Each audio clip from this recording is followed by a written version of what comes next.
Welcome back to the studio.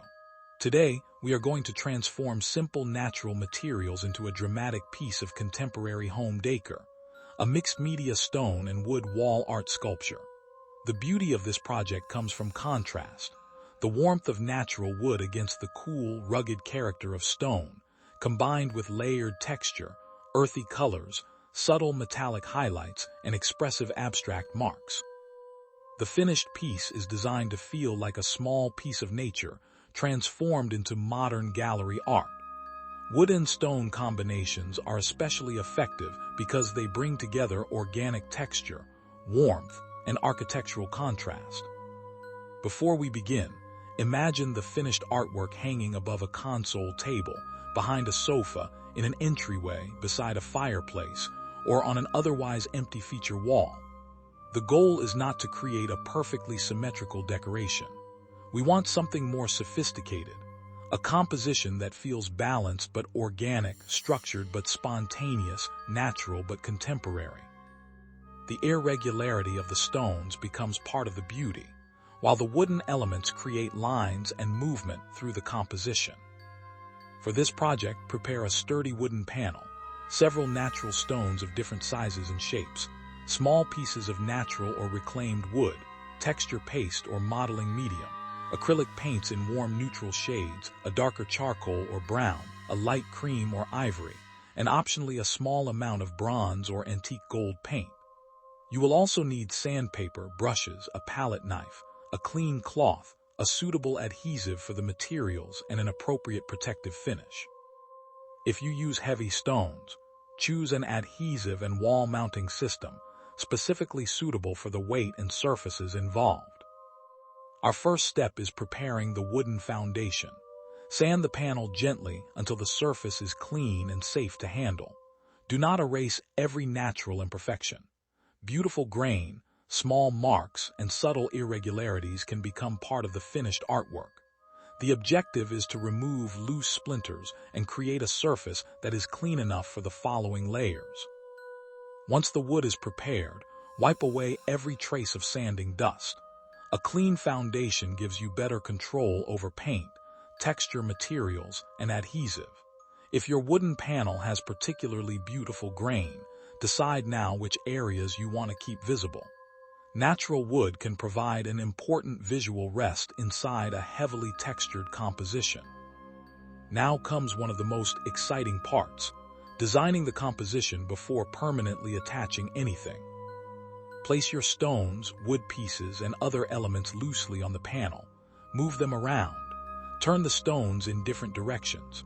Try a large stone near the center, then move it slightly to one side. Place the wooden strips vertically, diagonally, and horizontally. Step back from the work and look at it from across the room. Do not rush this stage. The composition should feel intentional without appearing rigid. Think about visual weight. A large stone carries more visual weight than a thin wooden strip. A dark area can feel heavier than a pale area. A cluster of several small elements can balance one large object.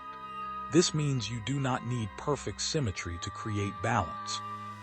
In fact, a slightly asymmetrical arrangement often feels more natural and contemporary. When you discover an arrangement that excites you, take a photograph. This simple reference image can save you from losing the composition later. Now we begin creating the background. Apply a layer of texture paste or modeling medium to selected sections of the wooden panel. Use a palette knife rather than trying to make the surface perfectly smooth. Pull the material in different directions. Create ridges, grooves, broken edges, and raised areas. Leave some sections relatively quiet. Remember, we are not decorating every square centimeter. We are creating a visual conversation between textured areas and open areas. Allow some of the wooden surface to remain visible. That contrast will become extremely important later. Imagine the surface as an abstract geological landscape. Some areas can feel like weathered stone. Other areas can suggest dry earth, sand, tree bark, or an old architectural wall. You do not need to literally reproduce any of those things. you are simply borrowing their textures and emotions. Let the texture layer dry completely. Now we can begin painting. Start with a warm neutral base. Ivory, sand, warm gray, beige, or another earthy color works beautifully. Apply the paint broadly across the textured surface, allowing some variation rather than forcing perfect coverage. Once the first layer dries, introduce a second neutral shade. Use it selectively. Allow portions of the first color to remain visible. This creates depth and prevents the background from looking flat. Now introduce your darker tone. A soft charcoal, deep brown, or muted black can be extremely powerful. Apply it around selected grooves and recessed areas, especially where you want the texture to become more dramatic. Do not paint everything dark. We are creating contrast, not darkness. Think of light and shadow. Where the surface rises, imagine light touching it. Where the surface sinks, imagine shadow collecting. By exaggerating this relationship with paint, you make the physical texture more visible. Next, use a dry brush with a lighter color. Remove most of the paint from the brush before touching the surface. Then, gently sweep across the raised areas. The light paint will catch the texture while the darker color remains in the recesses. Suddenly, the surface begins to look three-dimensional. This is one of the most satisfying moments in the process, because the texture you created earlier finally becomes visible. Now let's prepare the wooden sculptural elements. Choose several pieces with different lengths and widths. Sand the edges lightly but preserve the natural character of the wood. If the grain is attractive, allow it to remain visible. You can use a transparent stain, thin color wash, or simply a clear finish if you want to preserve the natural wood. Place the wood pieces back onto the composition. This time, think of them as lines. They can create direction. They can lead the viewer's eye toward the stones. They can divide the background into sections. They can overlap the texture. They can create a sense of architecture. Try not to make every line parallel. Variation creates rhythm. Perhaps one strong vertical wooden element becomes the main structural line. Then several thinner pieces intersect it. Another piece might extend horizontally to create stability. Look again from a distance. Does your eye travel through the composition? If yes, you are creating visual movement. If the composition feels static, rotate one or two pieces. Small changes can make a dramatic difference. When the arrangement feels right, attach the wooden elements using an adhesive appropriate for the materials and their intended load. Press each piece firmly into position and allow it to cure according to the manufacturer's instructions. Do not rush. A professional sculpture is built with patience. While the wood is setting, turn your attention to the stones. Natural stones are already sculptures created by nature. Their curves, cracks, color variations, and irregular surfaces give us visual information that would be difficult to reproduce by hand.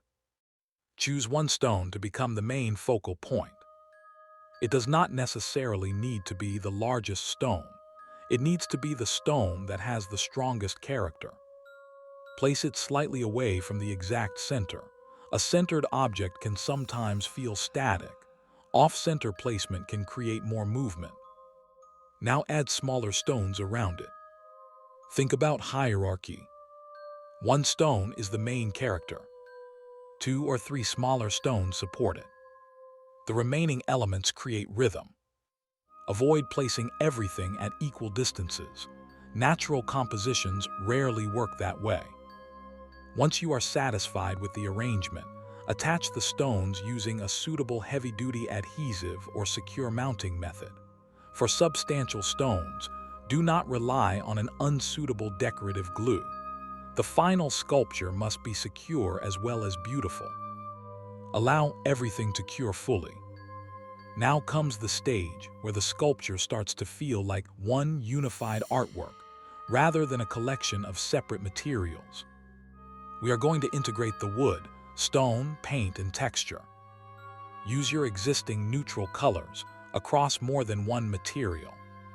For example, if the background contains warm ivory, introduce a very small amount of that same color onto the edge of a dark stone. If the wood has warm brown tones, repeat a similar brown in one area of the textured background. These repetitions create harmony. The viewer may not consciously notice them, but they will feel that the artwork belongs together. Now add a very small amount of charcoal or deep brown around selected edges of the wood. Do not outline every piece. Let some edges remain soft. Let other edges become stronger. This variation creates sophistication. Next, highlight the stones. Use a dry brush loaded with a very small amount of light paint. Gently sweep across the raised parts of the stone. The natural texture should remain visible. If the stone has beautiful natural color, do not cover it completely. Enhance it. That is the difference. We want the stone to remain stone. We simply want it to participate in the artistic composition. Now we can introduce our luxurious accent. Take a tiny amount of bronze, copper, or antique gold paint. This color should be used with restraint. Touch the raised edges of a few wooden pieces. Add a tiny highlight to a stone. Perhaps place a narrow metallic mark within one textured area. Then stop. The metallic detail should feel like a secret discovered by the viewer, rather than the dominant feature of the artwork. Natural materials combined with restrained metallic accents can create an elegant sculptural effect, especially when paired with earthy whites, blacks, browns, and muted tones. Now let's create some abstract marks. Use a thin brush or another compatible drawing tool to create delicate lines across selected areas of the background. Some lines can be straight. Some can curve. Some can disappear behind the wooden elements. Some can stop abruptly. Do not try to make the marks represent a recognizable object. They are there to create rhythm. Imagine the lines as traces of movement. The artwork begins to suggest a landscape without actually becoming a landscape. It suggests architecture without becoming architecture. It suggests nature without literally depicting nature. That is the power of abstraction. Now step back. Look at the entire sculpture. Do not immediately add anything. Just look. Where does your eye go first? Hopefully, it travels toward the main stone or central sculptural area. Where does it go next? Does the wood guide it? Does the texture create smaller discoveries? Does the eye eventually return to the focal point? If one small area is too bright, soften it. If one section feels empty, add a subtle mark. If the entire artwork feels too busy, remove something. This last point is very important. Sometimes the final stage of creating art is knowing when to stop. You do not need to fill every empty space. Negative space gives the artwork breathing room. Quiet areas make the dramatic areas stronger. Now imagine this piece hanging in a beautiful home. The warm wood connects with furniture. The stones introduce natural texture. The neutral palette creates calm. The metallic highlights catch the light. The shadows change throughout the day. The artwork becomes different in the morning sunlight, under warm evening lamps, and in soft indirect daylight. That changing relationship with light is one of the great advantages of dimensional wall sculpture. The artwork is not completely static. Its appearance moves with the environment. Now let's add one final layer of refinement. Use a very thin, transparent wash of a neutral color to gently connect selected areas. Apply it lightly and wipe or soften it where necessary. This creates an atmospheric layer over the surface. It can make different materials feel as though they belong to the same world. Again, subtlety is the key. You are not trying to hide what you created. You are trying to connect it. Now inspect the edges. The edges of a wall sculpture are often overlooked, but they can make a huge difference. Paint the sides of the wooden panel in a color that complements the front. A deep charcoal can create a sophisticated gallery-like appearance.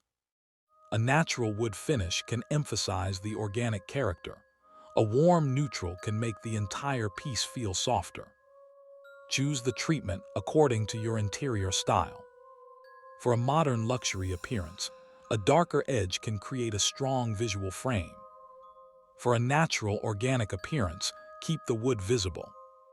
For a minimalist interior, a warm neutral can make the sculpture blend elegantly into the space. Now allow the entire artwork to dry and cure completely. Do not rush the final finish. If you choose to apply a protective coating, select one that is compatible with your paints, textures, stones, and wood. A matte finish will preserve a natural, sophisticated appearance. A satin finish will add a gentle glow. A glossy finish will create stronger reflections but may compete with the natural textures. For this particular design, I would choose a soft matte or satin finish. We want the artwork to feel tactile. We want the stone to look natural. We want the wood grain to remain visible. We want the texture to catch the light without looking overly glossy. Once the finish has cured, it is time for the final reveal. Stand the sculpture upright. Move several steps away. Look at it as though you have never seen it before. This is no longer a piece of wood. It is no longer a collection of stones. It is no longer a few strips of timber and layers of paint. It has become one complete visual statement. The natural stones create the emotional center. The wooden elements create movement. The textured background creates depth. The colors create atmosphere. The small metallic highlights create light. And the empty spaces give the artwork room to breathe. This is where the transformation becomes visible. We began with simple materials. We finished with contemporary wall art. And the most beautiful part is that the sculpture does not need to be perfectly identical to this example. Your stones will be different. Your wood will have different grain. Your marks will be different. Your color choices will be different. That is exactly what makes handmade art special. Every piece can become original. Contemporary wall sculpture often gains its character from texture, repetition, natural imperfections, and the individual personality of the materials.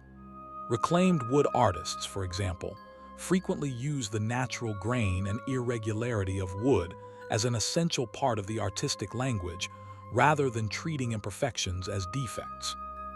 Now let's imagine the final camera sequence for our YouTube video. We begin with an extreme close-up of the stone. The camera slowly moves across its rough surface. The light catches a subtle golden highlight. We move toward the wood. The grain becomes visible. The camera follows the vertical lines upward. Then we reveal the textured background. The shadows move across the ridges. A final slow movement reveals the entire sculpture. And then the camera pulls back. The artwork is hanging beautifully on the wall. The room feels warmer. The wall feels more sophisticated. The natural materials have become a statement piece. This is the moment to remind your viewers that beautiful home decor does not always require expensive materials. Sometimes it begins with what you already have. A piece of wood, a few stones, some paint, texture, patience, and imagination. The secret is not simply knowing how to use materials. The secret is learning how to see them. When you look at an ordinary stone, try asking yourself what shape it wants to become.